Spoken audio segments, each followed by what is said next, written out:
بسم اللہ الرحمن الرحیم صلی اللہ علی حبیبہ محمد وعلی آلہ وصحبہ وبارک وسلم۔ احباب ذوقار،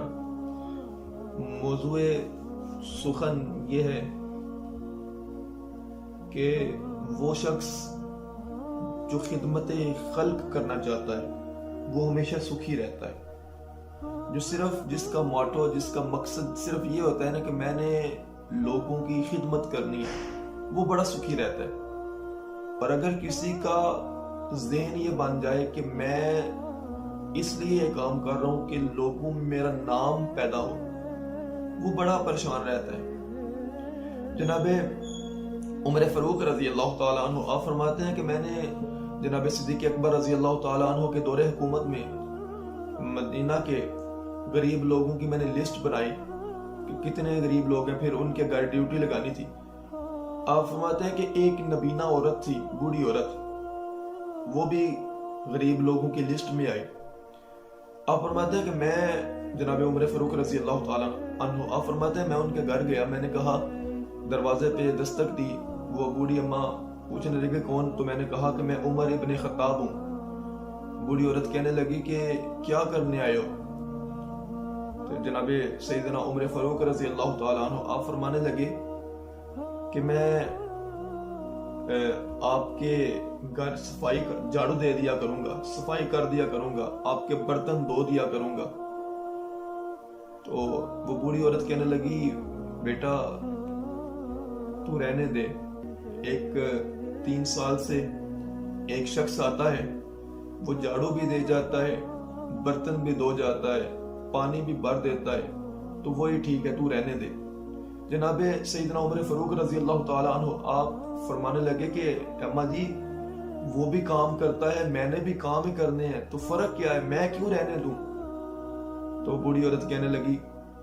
بیٹا وہ 3 سال سے آ رہا ہے، میں نے جب بھی پوچھا اس سے کہ بیٹا تیرا نام کیا ہے، تو وہ کہتا ہے کہ اماں جی میں کام ٹھیک کرتا ہوں نا، میرے نام کو رہنے دیجیے، اگر میری کوئی شکایت ہے تو مجھے بتائیے، نام کو رہنے دیجیے۔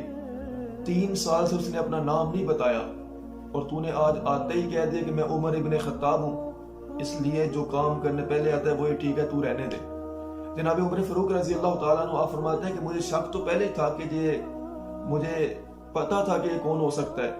لیکن پھر میں نے سوچا کہ آج رنگے ہاتھوں پکڑنا ہے۔ آپ فرماتے ہیں کہ میں انتظار میں تھا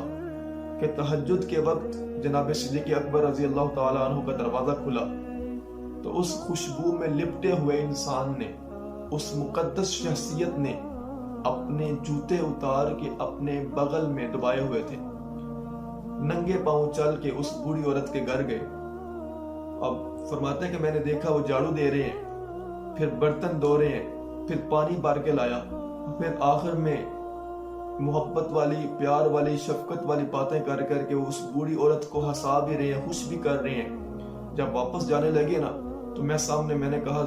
اے ابوبکر صدیق، آپ کا اس بوڑھی عورت کے گھر جھاڑو دینا بھی سمجھ میں آتا ہے،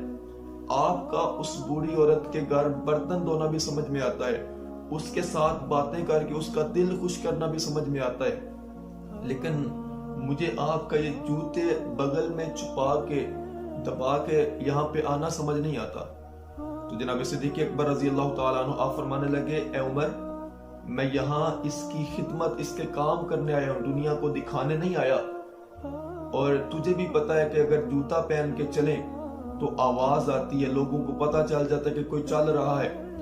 اور میں نہیں چاہتا کہ میں یہ جو کام کر رہا ہوں، یہ جو نیکی کر رہا ہوں، یہ میں لوگوں کو دکھانے کے لیے کروں۔ آپ فرماتے ہیں میں یہ کام اللہ کی رضا کے لیے کر رہا ہوں، اس لیے جوتا اتار کے بغل میں چھپایا کہ پاؤں سے چلنے سے اس کی آواز پیدا نہ ہو۔ احباب ذوقار، جناب صدیق اکبر رضی اللہ تعالیٰ عنہ کی حیات مبارکہ سے ایک سبق ہمیں یہ بھی ملتا ہے کہ ہمیں اپنی نیکیوں کو اللہ تبارک و تعالیٰ کے ساتھ راز رکھنا چاہیے۔ یہ جو ہم آج کل ہمارا ٹرینڈ بن گیا کہ چھوٹی سی نیکی کر کے ہم سوشل میڈیا پہ اپلوڈ کر دیتے ہیں، یا کچھ بھی اعلان وغیرہ ہوتے رہتے ہیں۔ احباب ذوقار، نیکیوں کو ضائع کرنے سے گریز کریں، اور دوسری بات، اللہ تبارک و تعالیٰ سے توفیق مانگا کریں کہ اللہ تبارک و تعالیٰ کسی یتیم کی خدمت کرنے کا، کسی غریب کی خدمت کرنے کا اللہ موقع موقع عطا فرمائے۔ اللہ کریم کی بارگاہ میں دعا ہے کہ مالک لم یزل ہمیں عمل صالح کی توفیق عطا فرمائے۔ وما علینا الا البلاغ۔